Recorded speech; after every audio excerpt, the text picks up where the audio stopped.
Vamos lá. É com muita honra que nós convidamos o Lucas Pesce, né?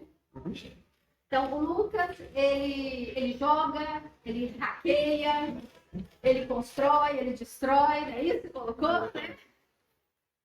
Destrói o PC, de vez em quando. Segundo, né? Já consegui ao vivo já no PC. Jesus amado. Não, cara, mesmo. Não posso pensar nem nisso. Atua no DESP, lá dedicados a contribuir com interessados para a área de programação, computação, eletrônica, física, química, entre outros temas. Constrói drones e hackeia satélite. Longa história, Pois é. Ele vai ministrar a palestra em gestão de falhas, tá? E agora passamos a palavra para ele. E aí, gente, beleza?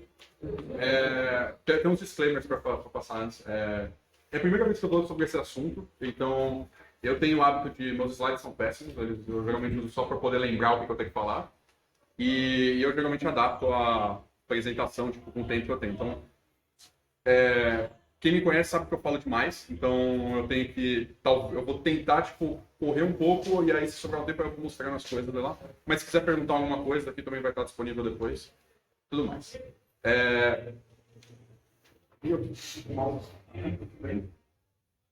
Eu vou fazer uma apresentação, na verdade, invertida. Eu vou começar com uma demonstração. Quem aqui já jogou Pokémon? Bom, alguém já jogou Pokémon? Porque agora, já bem na antiga, algum de Game Boy. Então, eu vou começar, na verdade, com Fault Injection, que talvez o pessoal que jogou bastante tempo Pokémon já conhece. Sei lá, quem já jogou esse aqui? Pokémon Gold? Tudo bem, emulador bom também. Eu joguei esse aqui no Game Boy. Então eu vou mostrar um vídeo primeiro. É um vídeo que é um Fault Injection que qualquer um de vocês vai poder fazer. Inclusive no emulador. Tá? Isso aí funciona. E pra quem aqui já ouviu falar em Fault Injection no geral? Ou seja, Clock Glitching ou... Ninguém? Eu acho que talvez com o vídeo vocês vão entender. Legal. Foi no Game Boy mesmo que eu fiz, tá? Mas funciona no emulador. Tá? Esse glitch aqui é um que acho que boa parte do pessoal conhece, que é clonar Pokémon no jogo. Tá? Pra quem não conhece, aqui eu vou mostrar. Aqui você tem o PC Box, que é onde você deposita os Pokémon, que você só pode ter 6 por vez. Eu estou salvando antes, ali criando um save ali no cartucho ali. E aí o que eu vou fazer? Eu tenho 2 Pokémons aqui, eu acabei de começar o jogo, né? Precisa ter no mínimo 2, porque não consegue depositar o único Pokémon que você tem. Meu box está vazio, eu vou depositar o Totodile, porque todo mundo que joga Pokémon só treina um Pokémon, né? Exceto o primeiro que está com nível máximo e os outros estão tipo no nível 1. E eu quero clonar ele porque eu não quero ficar treinando vários Pokémons. E aí o que eu vou fazer? Eu vou pegar, salvar, e eu vou ignorar completamente a mensagem que ele fala para não desligar e eu vou desligar no meio save. Então, eu não gosto que os jogos mandem no pouco que eu jogo, então aí eu não... Aí a gente vai ligar no jogo de novo, e aí quando a gente for olhar tipo, no menu, o Pokémon vai estar aqui, porque afinal não salvou o jogo direito, só que agora ele também vai estar no box. Tá? Então se eu for mandar retirar, eu posso retirar o Totodile ali. E dá pra ver dentro do meu menu que eu vou estar com os 2 Pokémon ali. E você pode fazer isso infinitamente, você pode clonar item também, então tem muita gente que usa isso aqui para clonar Master Ball, né? Tem uma no jogo. Aí você equipa a Master Ball, clona o Pokémon e de repente você tem infinito. É um saco que você clona de 1 em 1, mas funciona. E isso daqui é um volta de Fault Injection. Do mais rudimentar possível. Por quê? Eu tô desligando o Game Boy no meio do save dele. Tipo, não tem uma falha inerente dentro do jogo do Pokémon que, tipo, fala que, cara, eu vou explorar isso daqui apertando uma combinação de botão e de repente funcionou. Tipo, todos os glitches que tem nesse Pokémon, porque quem não sabe, Pokémon de Game Boy é tudo incomplete, tá? Você consegue fazer o que você quiser nele. Você consegue, tipo, rodar Mario no jogo do Pokémon. Por causa de um glitch similar. Você consegue corromper o save e você consegue, de bônus, você corrompe o save e aí o seu menu de itens, você tem um menu de itens do jogo, e aí o menu você pode jogar item no chão, né? quando você corrompe o save, aquele menu vira, na verdade, um editor de hexadecimal, e aí você pode editar a memória inteira do jogo e você faz o que você quiser. É o melhor tipo de execução de código que você tem, que é o controle total do negócio. Então, os Pokémon de Game Boy são tudo incomplete por acidente. Então, é o mesmo, inclusive, é o mesmo que o princípio disso daqui, a diferença é que eu salvei, e geralmente para você causar essa falha, você não salva antes, você corrompe o save pela metade. Então, vamos lá. Eu vou começar explicando fault injection no Pokémon, tá? Fault injection é o ato de você injetar falhas onde não existem. Ou pelo menos, obviamente não existe nenhum sistema 100% seguro, tá? Mas, geral, existem sistemas extremamente resilientes que, tipo, cara, você pode passar meses olhando e você não vai achar nada que você possa fazer. A ideia do fault injection é você não precisa achar algo. Você pode criar uma falha para você conseguir explorar. Tá? E por isso que é legal, porque a maior parte do ciclo de fault injection não tem contramedida. Sabe? Você consegue deixar mais difícil, você consegue talvez se tornar detectável, mas se a pessoa tiver um equipamento um pouquinho melhor, um pouco mais preciso, vai ser muito difícil de você conseguir evitar que ele faça isso. Tá? Eu vou explicar o primeiro do Pokémon, porque esse aqui é extremamente simples de entender, e aí depois eu vou mostrando uns casos um pouquinho mais fechados aqui. Então, isso daqui é o mapa de memória do Game Boy. Tá? O Game Boy tem um processador de 8 bits, né? O barramento de memória dele é de 16, então ele consegue, teoricamente, acessar 65 KB de memória por vez. Alguns trechos têm bancos, tá? Os bancos são porque, tipo, você pega uma ROM, por exemplo, do Pokémon ali, a ROM tem acho que 1 MB. É muito mais do que o Game Boy consegue acessar. Então o que ele faz? Ele dá um comando pro cartucho para mudar o pedaço do cartucho que ele está lendo naquele momento, que são os bancos. Então se você ver ali, ó, tem a ROM do cartucho, que é onde está o jogo em si, né, o programa. Você tem 2 trechos ali, de 16K cada um. O primeiro trecho é fixo, tá? Então se você não tem como alterar, ele está sempre no começo do cartucho. E o segundo você pode variar do banco 1, que é logo os 16K seguido, para qualquer pedaço de 16 KB dentro do cartucho. E você tem a mesma coisa para memória RAM do cartucho também. Tá? Para quem não sabe, tipo, os saves do jogo são salvados em memória RAM. Por isso que tem a bateria dentro. Se você pegar um cartucho velho do Game Boy, provavelmente ele não vai salvar mais porque a bateria morreu. Porque é uma memória RAM, se você não tiver energia, ele morre. Tá? Mas daí é só trocar a bateria também. E também, no caso do Game Boy Color, ele é o mesmo circuito do Game Boy Pocket, que é o que veio anterior, só que ele tem mais memória RAM, o processador roda um pouco mais rápido, e esse mais memória RAM é acessado também por banco. Então essa Work RAM é a memória RAM que tem dentro do Game Boy. Tá? Também tem banco. Tem um banco fixo e um banco variável. Para quem programa, deve já imaginar o saco que não é programar para um negócio desse aqui, onde você não tem o seu pedaço de código inteiro disponível a todo momento. E de fato isso aqui é um saco. Aí você tem ali um espelho ali e tudo mais, mas isso aqui é mais para ter uma ideia de como o Game Boy mais ou menos funciona. O Game Boy, tipo, o jogo é o programa. Tipo, ele é o sistema operacional, ele é tudo. Ele não tem tipo um Linux, um Windows rodando lá dentro. Ele é tipo, o jogo é o sistema operacional. Por isso que quando você consegue uma falha de corrupção de memória, que nem que eu falei que tem execução remota de código que você edita, você literalmente edita o que você quiser. Se você quiser editar um registrador da placa da GPU dele, né, no caso da PPU dele, você edita, você faz o que você quiser. Tá? E aí, esses trechos aqui em vermelho é o que está no cartucho. Tá? Então, se você tirar o cartucho, isso aqui não existe para o Game Boy. E o número de bancos e coisa do tipo depende de qual jogo, de qual cartucho, tem uma porrada de variação. Tá? O que importa é o que a gente está fazendo. Quando a gente está clonando Pokémon, na verdade, a gente está corrompendo o que está na RAM do cartucho, que é o nosso save game ali. Tá? Aqui eu criei, tipo, um pseudocódigo, não sei se vai dar para ler muito, mas eu explico por cima. Isso aqui é um pseudocódigo, tá? Não é assim que está no Pokémon, não tenho certeza. Mas é para explicar mais ou menos o que acontece. Então você tem, sei lá, uma structure ali, PC Box, tá? Que tem o número do box. Então, para quem não sabe, no Pokémon Gold, se eu não me engano, são 16 boxes que cabem 30 Pokémons. Você pode depositar até 30 vezes 16 Pokémons ali. Então, o PC Box cabe 20 Pokémons, aí você tem uma structure de Pokémon que eu nem coloquei aqui, que tem os dados do Pokémon. Qual que é o número dele, atributo e tudo mais. Aí você tem o Player Data. O Player tem 6 Pokémons. Tá? Ele tá fixo ali também. E aí você tem uma structure aqui, que é o Game Data, que é o quê? É o estado do jogo. Tá? Então aqui tem quais os Pokémon que você tem depositado, o que você tem, sei lá, de item, quantas insígnias você tem, tudo que você tem no jogo está ali. Esse Game Data está na memória, geralmente está na memória RAM do Game Boy, que é onde ele está alterando muito frequentemente. Porque a do cartucho você não consegue alterar muito frequentemente. Tá? E aí você tem mais ou menos assim. Você começa ali save game, por assim dizer, com o PC Box, você tem uns 14 boxes ali, aí você tem, sei lá, insígnia, um monte de coisa ali, e aí no finalzinho você tem aqui Player Data, que é onde tá os pokémons do jogador, tá? E aí, aqui do lado direito, eu coloquei uma função mais ou menos como é que ele salva o jogo. Quando você manda salvar, o que ele faz?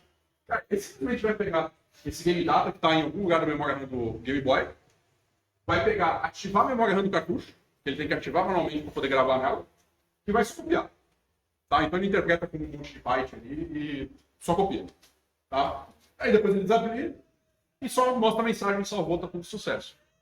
Isso aqui não tem nenhuma falha, a princípio.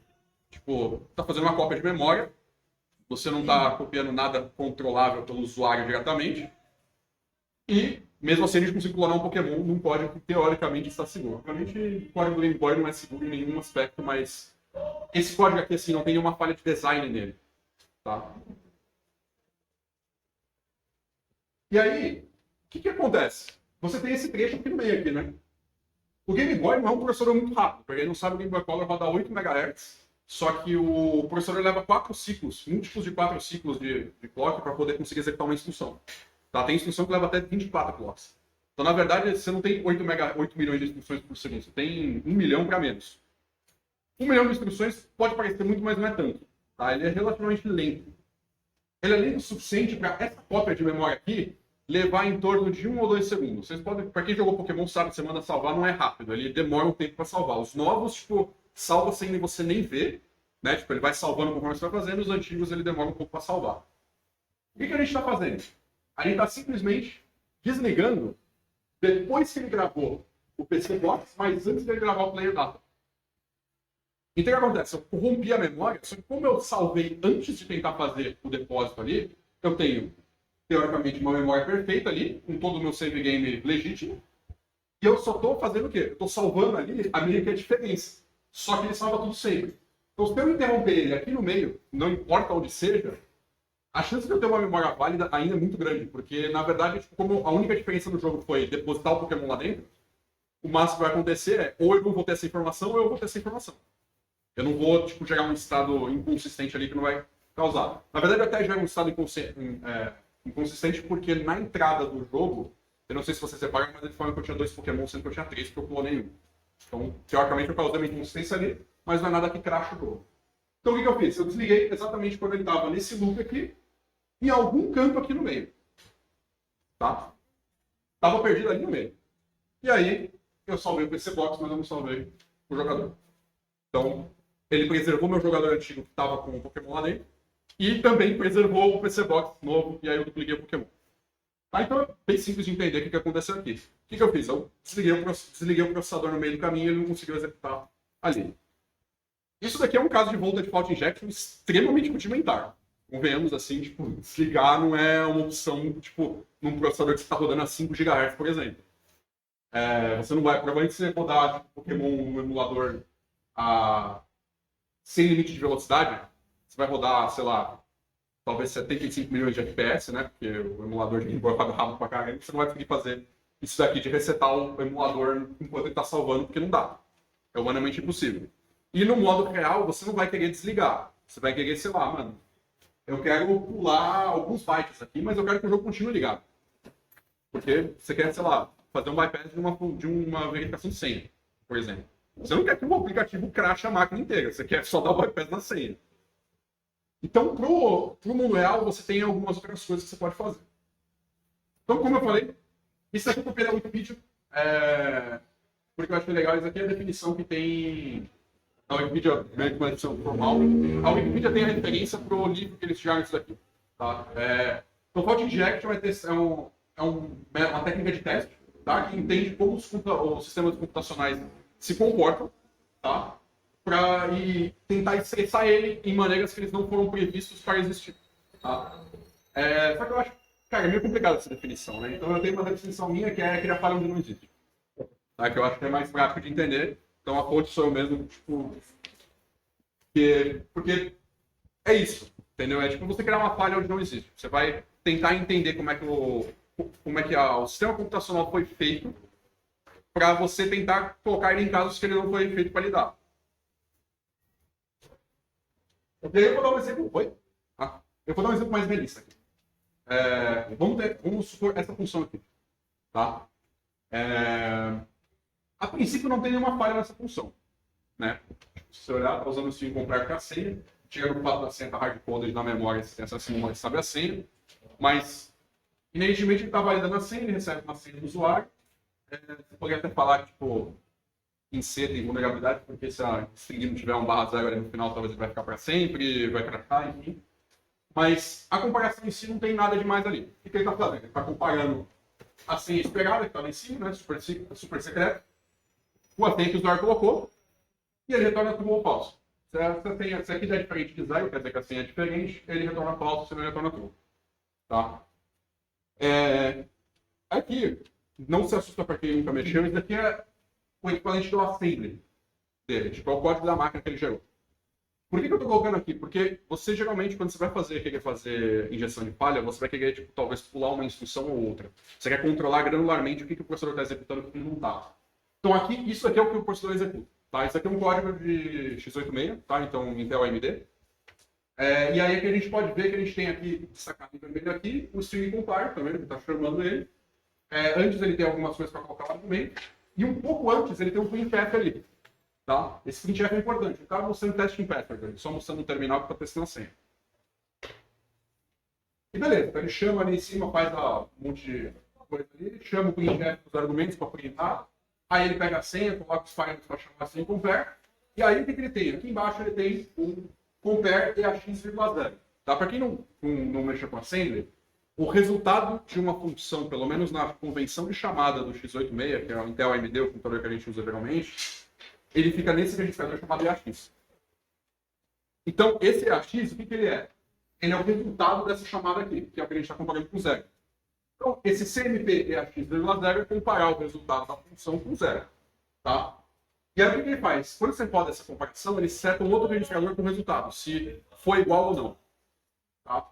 Esse outro registrador é um registrador especial, tá? Uma flag mágica do processador, que aí tem algumas instruções que fazem uso. Uma delas é esse JE. Que esse daqui é um jump if. Tá? Então é tipo, vá para tal trecho do código caso seja um valor. Isso aqui poderia ser JEE, que é salte se não. Então basicamente o JEE, o que ele vai fazer? Se essa comparação aqui for verdadeira, ele vai saltar para esse ponto ok aqui. Inclusive eu vi que eu escrevi errado, porque é ponto sucesso, mas tudo bem. Se não, ele vai continuar executando. E aí ele vai executar isso aqui. Se vocês verem aqui, ó, aqui ele tem um move, que é uma operação para gravar na memória, e ele está colocando aqui o resultado 0 e o resultado 1, tá vendo? Em algum lugar da memória dele. Se isso daqui é verdadeiro, ele vai pular para cá. Tá? Ignora isso aqui era para ser sucesso. Ele vai vir direto para cá, e aí ele vai setar 1. Se não, ele vai seguir aqui, e ele vai pular aqui, que não é HMLK, é HM. Ele vai pular direto para cá. Se ele vier para cá, ele vai descer aqui. Tá? Ele simplesmente continua. Que é o quê? O que é esse 1 e 0? É o true e falso. Tá? E aí, o que a gente poderia fazer aqui, por exemplo, para fazer um bypass dessa validação de senha? Não importa que senha que eu colocar aqui dentro, ele vai sempre dar true. Se eu pular essa chamada aqui, eu não tenho nada aqui que está alterando esse verificador EAX. Não tenho nada. Quem alterou o EAX a última vez foi o quê? Foi o printf. O printf sempre retorna 0, porque ele não tem retorno. Ele vai retornar um valor ali 0. Então quer dizer que se eu pular só essa instrução aqui, o EAX vai estar 0. Se ele tiver 0, ele vai saltar para cá, ele vai setar e vai retornar true. Então se de alguma maneira eu conseguir ter a precisão de pular só essa instrução aqui, só essa linha, eu consigo fazer a validação de senha com qualquer coisa que entrar lá dentro. Pode entrar uma senha nula lá dentro, ele nunca vai chamar comparação. Tá? Mas e aí, como que a gente faz isso? Tá? Como é que eu tenho a precisão? Porque, pô, do Game Boy ali não tem precisão nenhuma, né? Tipo, eu tive que tentar, acho que 4 vezes para conseguir fazer o glitch lá, porque fazia, sei lá, 10 anos que eu não fazia ciclo de Pokémon. E eu nem lembrava o momento que tinha que fazer, eu só lembrava que tinha que desligar ali depois que ele falava que estava salvando. Tem alguns jeitos, tá? Mas para isso, eu vou começar a falar mais ou menos como é que o circuito digital funciona, porque precisa muito disso daqui, tá?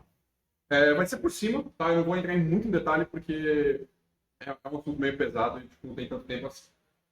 Circuito digital, quando você pega um processador ou alguma coisa do tipo, você tem duas partes essenciais. Tem um circuito combinatório e um circuito sincronizador. Tá? O combinatório é o que faz realmente a operação. Então, quem aqui já mexeu, sei lá, com porta lógica ou coisa do tipo, em circuitos digitais? Você tem, tipo, um monte de porta lógica. Tem porta E, não, ou exclusivo, coisa do tipo. Essas portas, elas são chamadas de assíncronas. Por quê? Porque se você colocar os bits na entrada, eventualmente lá na saída vai ter o resultado da operação. Né? E o tempo que ele vai levar para ter esse resultado de operação depende, na verdade, do silício ali, das propriedades físicas, que é o tempo de propagar o elétron da entrada para a saída. Tá? Isso é um circuito, o conjunto de portas lógicas ali é um circuito combinacional, que é pegar um monte de portas lógicas ali, circuito naturalmente assíncrono. Só que como você tem... Como esse circuito é assíncrono, e assim, você colocou os bits na entrada, né? Vamos supor, você tem uma porta AND de 3 bits, tá? Então, entra 3 bits e sai um e ele faz a operação E, tá? É uma porta simples, mas o elétron demora um tempo para poder passar por dentro desses transistores ali, porque não é um transistor, então tem vários transistores ali dentro para isso. Se eu pegar e colocar essa informação então na entrada, ela não vai estar instantaneamente disponível na saída. Se ela não está instantaneamente disponível na saída, eu preciso saber quando que ela está disponível na saída. Como é que eu vou saber que está certo? Tá? Numa AND é fácil porque você vê a propagação do bit. Mas imagina um circuito mais complexo, tipo um somador de 2 números de 8 bits. Então, se tem 2 números de 8 bits, você vai somar. Durante um breve momento, você vai ter um valor na saída que não é o valor correto. Porque vai estar os bits, vai estar os elétrons ali se alojando nos lugares certos e setando os bits de saída. Porque o caminho que cada bit tem para calcular cada bit de saída é diferente entre eles. Então, geralmente, o que você faz para você ter certeza? Você sincroniza isso daí. Você sabe que o circuito deve levar, sei lá, pelo menos 10 nanosegundos para poder propagar essa informação. Então, o que você faz? Você cria um clock de 10 segundos, de mais de 10 nanosegundos, sei lá, 20 nanosegundos, tá? Então, ele vai ficar 10 nanosegundos em 1 e 10 nanosegundos em 0. Então, leva 20 nanosegundos para ir de 0 para 1 e depois voltar para 0 de novo. E você coloca um circuito sincronizador que é um flip-flop, tá? Do tipo D. Que é basicamente o flip-flop que ele faz. Quando ele recebe um sinal do clock, ele simplesmente pega a entrada e coloca na saída. Simples assim. Então você usa isso para sincronizar, porque daí você tem certeza. Se o caminho entre dois flip-flops não demora mais do que o seu clock para propagar, você tem certeza que a informação na saída está certa, então você usa isso como método sincronizador para você ter certeza que o dado não está corrompido na saída. Inclusive, esse é o motivo de você ter limite de velocidade em processadores e circuitos digitais. Que é, quanto maior for a lógica que tem entre dois flip-flops, mais tempo vai demorar para propagar, então o seu clock é menor. Tá? Aqui eu vou usar, alguns slides de uma apresentação do CCC, tá? Eu deixei o link aqui. Cara, eu recomendo para quem curte isso aqui assistir. Que é bem longo esse daqui e ele explica muito bem, tá? Tem 1h40, eu acho, que a palestra. É como ele conseguiu fazer o glitch do Nintendo Switch para conseguir desbloquear o Nintendo Switch. Tá? A equipe dele foi uma das últimas que conseguiu, mas ele foi o único que fez um vídeo sobre, né? E aí tem, por exemplo, aqui, a gente tem uma lógica combinatorial. Tá? Então a gente tem SC ali, tá? Isso daqui se não me engano, é um somador de 2 bits, de 1 bit. Né? Então você tem entrada A e B, saída SC. Tá? S é a soma dos 2 bits e o C ali se tem o overflow. Então se somou 2 bits, você pode ter, se você tiver que somar 1 com 1, vai dar 0 e vai 1 no segundo bit. Aí esse vai 1 é o C ali. Tá? Isso é uma lógica combinatorial. Tá? A lógica síncrona é exatamente o que eu falei. 2 flip-flops do tipo D, então você tem um clock comum aqui, que é para sincronizar esse dado. Tá? E aí você tem a lógica combinatorial ali, que pode ser qualquer coisa. Pode ser um somador, pode ser aquele circuito que estava no slide anterior, coisa do tipo. E aí, quando você tem um pulso do bloco, o que ele vai fazer? Ele vai pegar o bit que está aqui dentro e colocar nessa saída aqui. Então, você vê que, ele vai pegar esse bit e jogar aqui, e o que estava aqui, ele vai ficar para lá. Entendeu? Então, ele vai que empurra tudo para frente ali. Você adiciona uma latência, mas você garante a certeza que está funcionando ali. E por que isso é importante? Porque, assim, se você pegar um datasheet de qualquer circuito digital, tá? Pega qualquer chip digital, um 4018, 74HC08, qualquer coisa do tipo, você vai ver que tem mais ou menos um bagulho assim, tá? Que é o setup e runtime. Por quê? Lembra que eu falei que tem um tempo de propagação da letra? Se você não tem só o problema de pegar corrompido na saída, você tem o problema de talvez você injetar corrompido. Se ele não tiver tempo de propagar para a saída, pode ser que você tirou a energia lá, ó. Você colocou um bit 1, depois colocou 0, mas não deu tempo de propagar esse bit 1, você também pode ter um sinal corrompido na saída.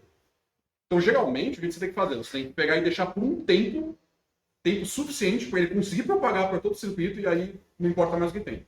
E aí você tem um diagrama mais ou menos assim. Esse aqui é o diagrama de um flip-flop tipo D. Tá? Então ele tem aqui esse CP aqui que é o clock. Tá? Geralmente o clock é uma onda quadrada, mas se você reparar aqui ele está com uma onda que tem uma rampa, porque na prática não existe onda quadrada. Ela sempre vai ter um tempo que ela leva de ir para 0 para 1, porque é fisicamente impossível você ir instantaneamente de 0 para 1. Então você tem essa rampa de subida e a rampa de descida. E aí vocês estão vendo que tem uma parte aqui que está mais em cinza, aqui mais escuro, e aí tem uma parte aqui que não está em branco aqui, depois tem uma parte de cinza e uma parte em branco. A parte em cinza é a condição irrelevante. Tipo, não importa o que tem na entrada, aquilo ali não é relevante para o circuito, naquele momento. Aonde está branco é a parte que é relevante. Tipo, ali você precisa manter o valor, porque se você fizer qualquer alteração naquele momento, você vai corromper a saída dele. Tá? Então, essas partes são as partes que, se eu querer injetar uma falha ali, não vai acontecer absolutamente nada. O processador vai continuar funcionando como se nada acontecesse. O que eu preciso fazer é injetar uma falha aqui. Por que eu posso fazer? Eu posso, por exemplo, tirar a energia do processador durante, sei lá, vamos supor que esse quadradinho vermelho aqui tem 1 nanosegundo. Se eu tirar durante 1 nanosegundo a energia do processador, vai ser um bit 0 ali, que poderia ser um bit 1. E ele vai propagar para frente, o seu clock vai propagar para frente um pedaço de bit 0, de bit 1, um pedaço de bit 0. Você vai corromper o valor ali. E você volta a energia depois. Se você fizer isso precisamente naquele momento ali, provavelmente você não vai crashar o processador de uma vez só porque você não gerou um estado inconsistente nele. Você fez um bit flip, ele trocou. Tá? E é isso daqui que a gente precisa para conseguir pegar e fazer um glitch, tipo de saltar uma instrução, por exemplo, do processador. Como vocês podem imaginar, pode não ser muito trivial. Você pega um processador hoje moderno, rodando a 4, 5 GHz, é tipo, isso daqui, o setup e hold time dele, tipo, é pico segundo. Então não é tão trivial você fazer isso num processador muito moderno. Mas às vezes você pode fazer em algo ligado com ele. Tipo, por exemplo, sei lá, quem sabe o que é TPM do computador? É um chip criptográfico que tem hoje todo computador, tipo, o Windows 11 exige, né? Tipo, tem um jeito de instalar sem, mas ele teoricamente exige. É um chip criptográfico. Esse chip não roda 5 GHz, ele roda 16 MHz. Ou seja, o setup e hold time dele é muito maior. E é onde está o elemento seguro, é onde está as chaves criptográficas, o nome da máquina e tudo mais. Você poderia fazer um glitch nele e comprometer um computador com um processador mais rápido e ser mais difícil de fazer um glitch. Tá? E como é que eu faço esse glitch? Tá? Um desses jeitos é o voltage fault inject. Né? Você tem, tipo, geralmente 3 tipos principais aqui. Tá? Tem várias vertentes em cada um. Um é o voltage glitching, que é o que eu até demonstrei ali no Pokémon, que é você causar uma perturbação na alimentação do processador. Outro é o clock glitching, que é tipo, você tem um clock ali de sincronia, né? Ele tem um período geralmente estável. Você tem, por exemplo, você tem um processador a 5 GHz, você tem um clock de 5 bilhões de vezes por segundo, que ele fica lá fazendo. Quem é que já fez overclock no computador?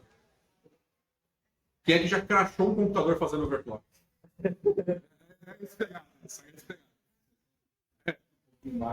Você vai não vou aumentar um Hz ali só para ver. O cara achou a máquina não liga mais. Aí você tem que fazer o rollback da configuração.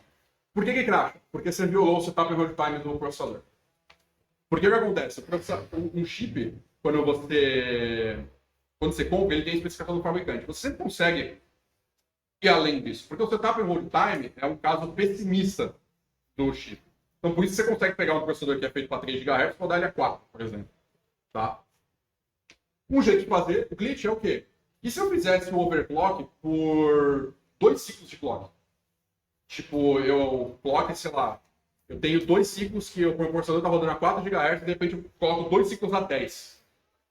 Provavelmente isso não é suficiente para crashar o processador, porque ele voltou depois. Ele não teve tempo de esquentar, não teve tempo de nada. Porque temperatura também é um fator que afeta o setup e hold time. E o clock glitch é exatamente isso. Você injeta um pulso onde não devia ter. E o pulso geralmente é super rápido. E você tem o eletromagnético.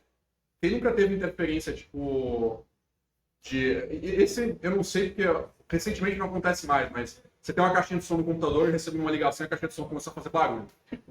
Existe outro jeito que dá para você dizer que colocou o secador de cabelo numa tomada, aí você vê a lâmpada de LED piscar.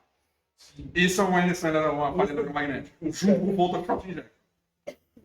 É os dois juntos. Os dois juntos. É os dois juntos, exatamente. Aí sua fonte tem que segurar o tronco. Exatamente. Então, injeção eletromagnética, geralmente você faz tipo, injetando alta tensão em cima do chip direto. Tá? Você não injeta no pino dele, então você não queima ele, mas você causa, tipo, você está injetando alta tensão, você está jogando um monte de elétron em cima de um pedaço de plástico, você causa uma polarização ali que pode fazer um bit flip ou alguma coisa do tipo. Tá? Eu vou passar rapidinho aqui como é que faz volta de glitching. Tá? Então aqui eu peguei um chip qualquer lá no KiCad lá, porque eu tenho um chip simples e esse aqui é o mais simples. Esse aqui é um SIM card. Tá? Aí você tem a alimentação ali, 3.3 volts ali, eu acho que o SIM card nem é 3.3, deve ser 1.2, 1.8. E esse é um MOSFET. Isso aqui é um transistor, para quem não sabe. Aí é uma chave liga e desliga. O que você faz? Você interrompe o circuito e coloca um resistor ali. Ali eu coloquei R, mas geralmente é um valor baixo. Tá? É só para quando você colocar em curto a alimentação, você não colocar a alimentação em si em curta. Você pegar e deixar só esse lado aqui afetado. Você não afeta o resto do circuito. Você escolhe o alvo que você vai colocar. Então, geralmente é, sei lá, 10 ohms, alguma coisa do tipo, é um valor bem baixo. E você literalmente mete em curto. É isso. Então aqui tem um exemplo aqui que eu estava fazendo fault injection no Game Boy. Tá no microscópio, né? Porque eu estava soldando. Então aqui é o regulador de 3.3 volts do Game Boy. E aí eu tirei os capacitores e liguei aqui. Nesse caso eu não coloquei resistor. Eu coloquei o MOSFET no modo hardcore para poder meter em curto a alimentação inteira do processador. Tá? Então tem os dois fiozinhos aqui. E aí isso daqui está indo no tipo Whisper que eu vou falar um pouquinho mais para frente. E aí aqui está bem bonito, ver, mas ó, esse amarelo aqui é o sinal de trigger, que é o ponto que eu quero ativar. E esse rosa aqui, ou sei lá, magenta, ou qualquer coisa aqui, esse outro traço aqui, o segundo traço, ele é o sinal de alimentação. Aí vocês veem que o sinal de alimentação está normal aqui, ó, ele despencou aqui. Mas ele despencou por um momento muito curto. Esse momento não é suficiente para você resetar o processador, por exemplo. Tá? Isso aqui é visto no osciloscópio separado, que fica mais fácil de analisar. Tá? Então até destaquei ali para ver. E o clock glitching é o quê? Você tem aqui, esse load execute são as etapas do processador. Tá? No clock glitching funciona em outros circuitos. Aí, sei lá, load execute, o load é para pegar a informação da memória e o execute é para executar ela. Geralmente o processador faz um overlap das duas. Enquanto ele está executando uma, ele já está buscando a próxima. E a ideia, o que é? É você injetar um pulso onde não devia. Só que é um pulso tão curto que você está fazendo um overclock muito além da capacidade do processador e ele não vai fazer a execução direito. Mas ele vai contar como se ele tivesse executado. E aí você consegue pular uma instrução, por exemplo. Tá? E aí, o que a gente tem de ferramenta? A gente tem uma das mais baratas aqui, que é o tipo Whisper Nano, tá? $50. Tem mais barato que isso daqui. Não do tipo Whisper, mas essa aqui é a ferramenta deles mais simples. A gente tem o tipo Whisper Pro, inclusive eu acho que eu pulei. O que aconteceu com os meus slides? Tinha mais slide aqui. Eu acho que eu vou me sacanear, mas tudo bem. Bom, enfim, você pode usar um Arduino também para isso. Tá? Porque você só precisa meter em curto alimentação no momento preciso. Se o seu alvo, por exemplo, for outro Arduino, você consegue. Tá? Tem o tipo Whisper Pro, que é o estado da arte para isso, mas vocês estão vendo o preço, assim, não é nada muito amigável de comprar. Né? $4.750 não é um equipamento para todo mundo. E isso aqui não é nem o mais caro dos equipamentos de fault injection que tem. É open source, mas assim, se você for montar, você vai gastar mais que isso. Então, enfim. E aí, só para dar uma breve ideia de como que é para você explorar isso. Tá? Tipo, para quem não viu, eu tô com uma camiseta da Pride aqui, que é um dos patrocinadores. Eu trabalho lá e eu trabalho com segurança de hardware. Né? E aí, tem as etapas ali de como você geralmente faz um fault injection. Isso aqui funciona para qualquer tipo de fault injection. Primeira coisa, você tem que caracterizar o alvo. Tá? Isso é parcialmente opcional. Se você não caracterizar, você vai ter muito difícil. Se vocês verem a palestra lá da CTC que eu falei, tipo, lá ele fez sem caracterizar. Então foi bem complicado. Mas caracterizar o quê? Cara, pega um processador, sei lá, você está querendo fazer o glitching em alguma solução no comercial para baixar a firmware de um Arduino. A firmware usa um ATmega, o comercial usa um ATmega e está protegido, por exemplo. Está protegido, você não consegue ler.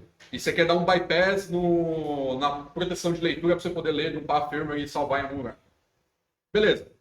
Cara, ATmega você consegue. Você compra no mercado um ATmega. O que você faz? Cria um alvo você mesmo e coloca tipo, o sinal de controle. Por exemplo, provavelmente a verificação de proteção de leitura é feita bem no começo do boot. Beleza, cara. Modifica o boot e coloca para ele ligar um sinal, um pino, ligar um LED na saída depois que ele terminar de boottar, porque daí você sabe que ali já está tarde demais para você validar. E aí você tenta fazer um glitch num target que você controla. Tá? SP32, por exemplo. O SP32 tem Secure Boot. Você pode querer dar um bypass no AES do Secure Boot lá na criptografia da memória flash. Entendeu? Para ele botar um código que você não quer que não é. Cara, compra um SP32, programa uma senha com uma chave AES que você sabe, entendeu? Coloca alguns sinais ali para te ajudar a identificar o que está rolando lá dentro e aí você caracteriza, tipo, usando o seu programa que você tem controle, caracteriza quando que eu posso ativar essa falha, quando que eu posso meter em curto alimentação para conseguir pegar e dar um bypass, por exemplo, na criptografia. Você caracterizou, o que você vai fazer? Você tem que configurar fisicamente os devices. Então, vocês viram ali no Game Boy, eu tive que tirar capacitor, soldar no microscópio os fios e tudo mais. Se você tem um algo, tipo um SP32 que você usou lá, um Node MCU ou qualquer coisa do tipo, cara, você tem acesso aos pinos, você liga direto ali com os fiozinhos ali, é fácil.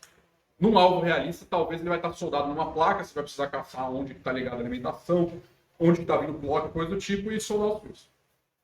E escrever teste de sucesso.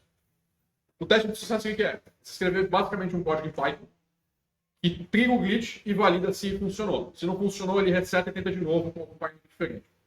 Então, aqui tem um exemplo aqui, tá bem ruim de ler, mas isso aqui é do site da Multiple Experiment, tá tudo no GitHub deles, que é um exemplo de um código em Python. O que ele faz? Ele procura um momento para pegar e fazer o glitch. Então, aqui em cima ele varia. Você tem ali a largura do glitch e o offset, que é a posição em relação ao trigger. E ele vai ter todas as tentativas. Ele divide todas as possibilidades ali e vai tentando uma a uma, e aí ele varia. Conseguiu ou não o glitch. Porque às vezes você consegue o glitch por sorte. Se você tentar os mesmos parâmetros, ele não funciona. Porque, sei lá, por algum motivo o chip estava mais quente naquele momento e o glitch funcionou, mas geralmente não funciona com aquele parâmetro. Então, geralmente você vai querer pegar vários pontos e ver. Você vai ter que querer montar um gráfico para ver aonde é mais provável de acontecer esse glitch. Porque pode ser que o glitch não seja determinístico. Ó, o spoiler é, se você brincar em Arduino fazendo glitch, usar Temega da vida é determinístico. Você consegue clicar ali no momento certinho. Mas é basicamente fazer script em Python que vai ficar tentando, achando o ponto, e aí depois você vai pegar, beleza, esse aqui é onde tem mais, então eu vou pegar e fazer o glitch ali para poder fazer o bypass que tem lá. Ou tipo, o Whisper usa o Jupyter Notebook para isso, fica bem prático de escrever ali. Tá? E aqui tem, por exemplo, o Game Boy aqui, que está fazendo fault injection, tem o tipo Whisper aqui embaixo, e tinha um programa que é para baixar a BIOS do Game Boy. Tá? Isso já foi feito, né? Tipo, já fizeram já no passado, mas eu queria reproduzir tipo, isso com o Jupyter Notebook para mostrar. Ainda não consegui, mas tá indo. Algum dia eu consigo. Eu descobri que o Game Boy suporta mais overclock do que eu imaginava. Eu consegui rodar ele a 68 MHz, o processador sem ele crachar. É isso aí. Alguma pergunta? Precisou de colocar uma solução térmica? O que é? Precisou colocar uma solução térmica? Não. Não precisei. O processador não esquentou. Cara, é bizarro porque, tipo, quando eu coloquei 68 MHz, eu falei, cara, tipo, acima de 68 MHz o processador só não liga. Aí eu olhei e falei, ok, então eu não vou poder fazer clock glitch. Eu vou fazer como clock glitch nele se ele não funciona, tipo, chega a 68 MHz. Ele faz boot instantâneo, cara, nada corrompe. Falei, tem que fazer a volta de fault injection. Pode acontecer? Pode. Hoje em dia eu acho mais difícil, porque na época você era muito otimista com as coisas, tipo, com o semicondutores e tudo mais. Então a maior parte dos processadores tipo, da época, você conseguia realmente jogar um clock mais alto. E, cara, Game Boy, convenhamos, é um videogame portátil. O processador é 60 MHz, já está consumindo, tipo, sei lá, 100 vezes o que ele consome normal. Você quer otimizar para consumo de energia. É tipo você pegar, sei lá, Nintendo Switch hoje. Nintendo Switch não roda no clock original do processador, ele roda no clock muito mais baixo. Então, se você colocar na dock, você consegue fazer um overclock absurdo no Game Boy, no Nintendo Switch. Consegue quase dobrar o clock. Mas por quê? Ele vai esquentar mais, ele vai consumir mais energia e tudo mais, que para um portátil não é equivalente. Porque fizeram dar um clock antes para poder otimizar para a bateria. Exatamente. Hoje é muito comum fazer isso. Então, assim, aonde você percebe limite de clock, geralmente em desktop, né? Que você vai fazer overclock, ele já está no limite já de clock, entendeu? Então, você geralmente não consegue subir tanto assim. Você consegue, porque teoricamente o silício que a gente tem no processo de 16 nanômetros da Intel ou da AMD, a AMD está acho que é 4 ou 8, alguma coisa assim. Você consegue muito além do clock. Você consegue provavelmente chegar a 10 ou 12 GHz. O problema é que você aumenta tanta dissipação de calor que aí você cai. Então, se você não congelar com nitrogênio líquido, você não consegue chegar no clock. Mas se você chegou e funcionou o clock congelado do processador, É porque o silício suporta, ou seja, o setup e o hold time tá de boa. Entendeu? Porque quando você tá já em gigahertz, o problema é térmico, não é a física que tá te atrapalhando ali, tipo... A física tá te atrapalhando pra tirar o calor lá de dentro. Aqui eu posto live stream na Twitch, tá? Tem uma live stream aqui, essa daqui é a primeira, eu coloquei um link direto, tá no YouTube, que é eu montando o setup para fazer o Fault Injection no Game Boy. Eu não consegui em live, mas eu montei o setup, mostrei, eu consegui dar o glitch, pelo menos no Game Boy, ele crashar, consegui fazer ele cair num comportamento definido, eu só não consegui realmente baixar a BIOS, tá? Tem meu site, que tem todas as minhas redes sociais lá, tá? Que é o lucasS.dev lá, tem bastante vídeo no meu canal, tem inclusive eu fazendo as demos do tipo Whisper, porque o tipo Whisper é legal porque ele vem com um target lá para você treinar, né? E aí eu tenho fazendo lá os tutoriaizinhos deles, que tem voltage fault injection, tem clock glitching, tem vazamento de chave AES por side channel, que dá para fazer isso com o tipo Whisper também. Não é o escopo tipo de fault injection, mas geralmente você faz um fault injection para poder vazar uma chave AES. Né? E tem várias coisas lá. E aí, no meu site tem o link do YouTube. E tem o grupo aqui do Hardware Hacking Thread no Telegram, tá? Que é o grupo que eu ministro junto com o Júlio Della Flora, talvez algum de vocês já tenha ouvido falar nele. E a gente fica direto falando lá. Eu sempre anuncio lá quando tem live de Hardware Hacking. Tem mais gente que faz live de Hardware Hacking também. E aí, se vocês tiverem alguma dúvida, tiverem alguma ideia e tudo mais, pode também mandar lá que a gente responde. Beleza? Mais alguma pergunta? Primeiramente, parabéns pela palestra.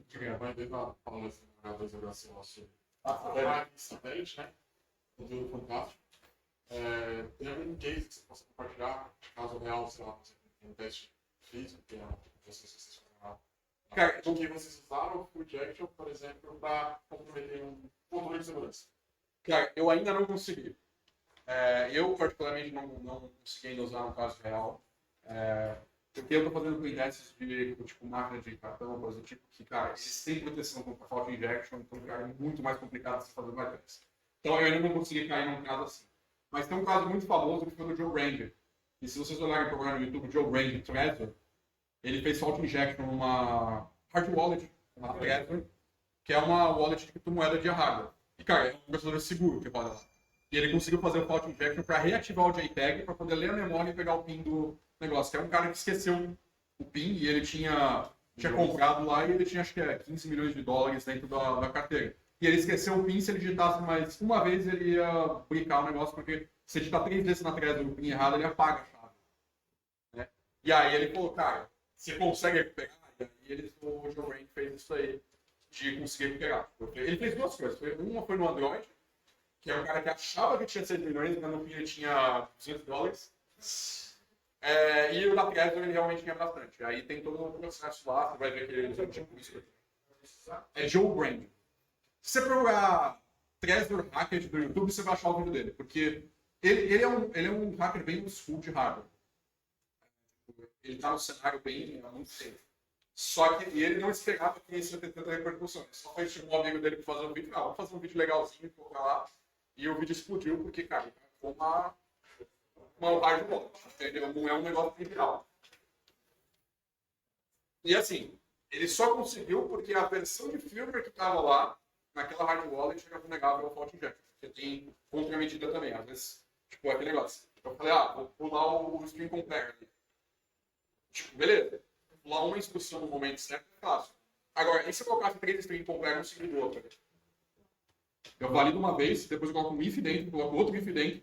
Tipo, quem lê vai falar, mano, isso é burro, cara, você tá verificando 3 vezes a mesma coisa. Né? Porque eu quero ter bem certeza de que o computador tá funcionando. Nesse caso aqui é válido. Você checar se o true é true, porque esses tipos de coisa aqui você causa tipo, que true igual a falso, entendeu? Então, tem muita mitigação que é assim. Você faz mais de uma avaliação mais uma vez, porque a chance de você conseguir o glitch uma vez é baixa, conseguir 2 vezes seguidas, né, tipo,